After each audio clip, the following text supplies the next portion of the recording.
Hello and welcome. My name is Sarah Russell and I'm a clinical exercise specialist and global consultant for Convatec. I'm also a clinical Pilates instructor and I've lived with an ileostomy since 2010.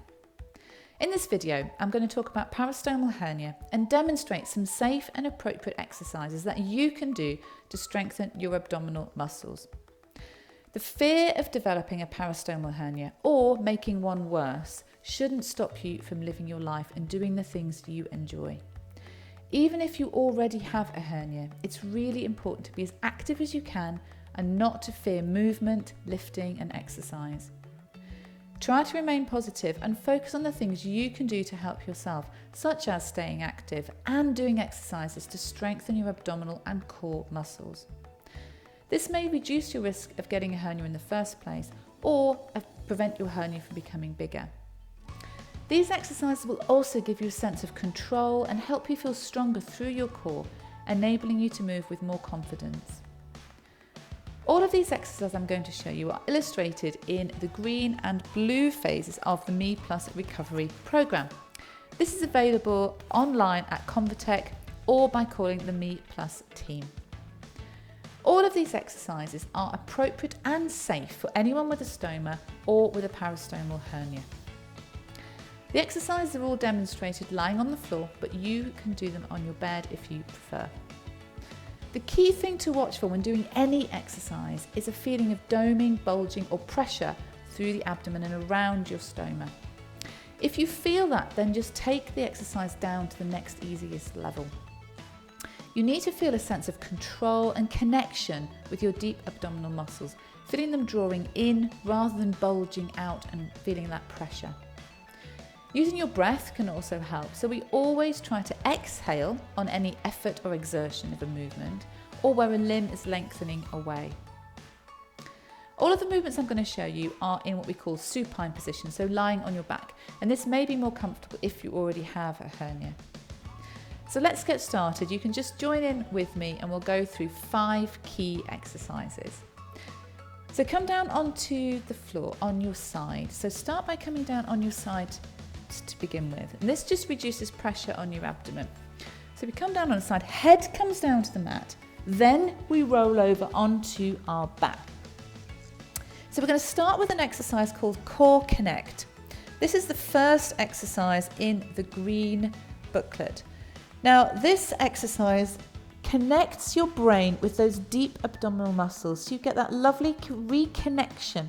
Often after stoma surgery, or if we've got a hernia, this connection can be lost, and we need the brain to sort of get these muscles working again and functioning as part of our core. So it's not really a strengthening exercise, it's more of a connection exercise.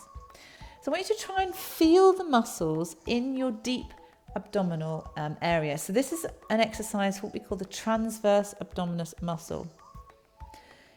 Have your fingers just inside your sort of hip bones, and you're going to walk your fingers in and just feel into the muscles.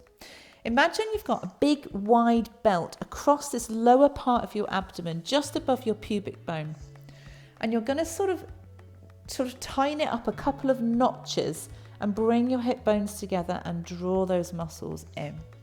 So we're going to do that with a breath. So we inhale to prepare, and then we exhale, and we just feel those muscles tighten. So we can bring the pelvic floor up a little bit, just draw that pelvic floor on, and you can just feel those muscles tighten under your fingers. So there's no movement in this exercise. This is just a connection, getting the brain to reconnect with the deep abdominal muscles. Let's try that again. Deep breath in and exhale. Draw the pelvic floor on and just tighten that belt up a couple of notches. Or if you want to imagine you're trying to sort of shimmy into a pair of really tight jeans and you're doing the zipper up and you're trying to sort of pull your abdomen away. So this doesn't always come easy, so just keep practicing. Have another go. Deep breath in and exhale, and tighten up those muscles, tightening up that belt. So this is about this low section of your lower abdomen. And then we need to hold that contraction, so get that contraction of that muscle just firing up a little bit, and then just keep that there. And then we can breathe in and out, keeping the contraction. This is when it gets tricky. So we need to maintain connection with that muscle and then just start to breathe. And just try 5 breaths and then let everything go and relax. So what we don't want is a feeling of bulging and pressing out with that muscle. So we don't have a brace. That would be a huge amount of pressure. So we want the feeling of the opposite. We want this feeling of the muscles drawing in, tightening, and we're tightening up that belt. Okay? Doesn't always come easy, so just practice that exercise and just see how you get on. Second exercise is pelvic tilts. This is the second exercise in the green phase of the Me Plus Recovery exercise program. Bring your fingers into a diamond shape. You're going to put your thumbs in your navel and your fingertips on your pubic bone, and then just rest your hands on your tummy. Now imagine you've got a marble inside that diamond, and we're just going to tilt the pelvis backwards, rolling the marble into our belly button and our thumbs. And then we're going to roll the marble back out of our belly button and towards our fingertips. So the pelvis is starting to rock backwards and forwards.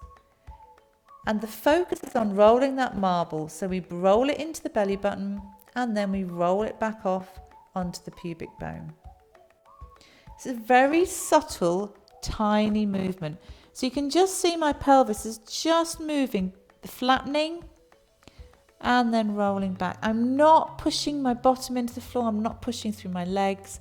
It's a very subtle, gentle movement. And as you roll backwards, just think about a little bit of engagement through these deep abdominals. Bring your attention to them. A little bit of pelvic floor engagement, just tightening everything up. And then relax. Good. We'll have to have a couple more. So you'd aim for about 10 to 15 of these pelvic tilts, just done really well with really good control. Excellent. Well done. So we're going to move now to the third exercise. This is called knee rolls. So bring your feet and your knees together. Have your arms out by your sides. Nice relaxed shoulders. This is the third exercise in the green phase. So we're going to bring the knees over to one side, just gently, keeping the shoulders locked down on the floor. And then bring the knees back up to center. We'll do that with the breath. So we inhale to take the knees away. And we exhale to bring the knees back up to center. Keeping the feet stacked on top of each other. So you'll see as I roll over to the side, my ankles stay together and my foot lifts off the floor. And we come back up to center. Good. So this time I want you to really think about using these oblique muscles, connecting through here to pull those legs back up to center. So we're starting to bring a bit more attention to the abdominal muscles. So we exhale and we really think about using these deep abdominals, these oblique muscles to pull the knees across. Let's try that again. So exhale, bring the knees back up. Good. Inhale to drop. And exhale to bring the legs back up. Good. Do one more on either side. Inhale to drop. And only go as far as you feel comfortable. Exhale to come back up. So you don't have to get the knees down to the floor. Just do this with really good control and really good precision. And rest there. Well done. So those are the first 3 exercises in the green phase. So the next exercise is called knee drops. Now this is in the blue phase. So we stay in this same position, arms are nice and relaxed down by our sides, feet and knees are together, nice and relaxed, shoulders are relaxed down. And you're just going to let one knee just drop away down towards the floor and bring it back up to center. So the other knee stays pointing up to the ceiling. And that leg drops away and comes back up. So we inhale as the leg drops. And we exhale as the leg comes back up. Keep these hip bones. Imagine you've got a spirit level across your hip bones and you don't want that bubble inside the spirit level to move a millimeter. So you keep those muscles working really strongly in the lower abdomen. So bringing our attention to those deep abdominal muscles, getting some control, and now we're challenging the control by moving the leg out to the side. And the key with this is not going too far down with the knee. As soon as you start to feel like you're losing control of your pelvis, bring the leg back up. So you can feel your hip bones and you can just feel what's happening. So make sure the leg that's pointing up to the ceiling, that hip bone doesn't move, and you engage those muscles to prevent that hip bone from moving. Good, let's just do one more on either side. So these seem like really simple exercises, but done well with really good connection of these deep abdominals, they can be really challenging. Excellent, good. And the final exercise of these 5 exercises called a leg slide. So exactly the same position, nice relaxed shoulders, arms along by your sides. And we're just going to slide one leg away along the mat or the floor and bring it back up. So we exhale as that leg slides away. Now you can hover your leg about 1 centimetre off the floor just as your foot goes away. Lengthen the leg and bring the knee back up. Now let's imagine this level on these hips again. Now we don't want it to move a millimetre, so it's just balancing on our hip bones.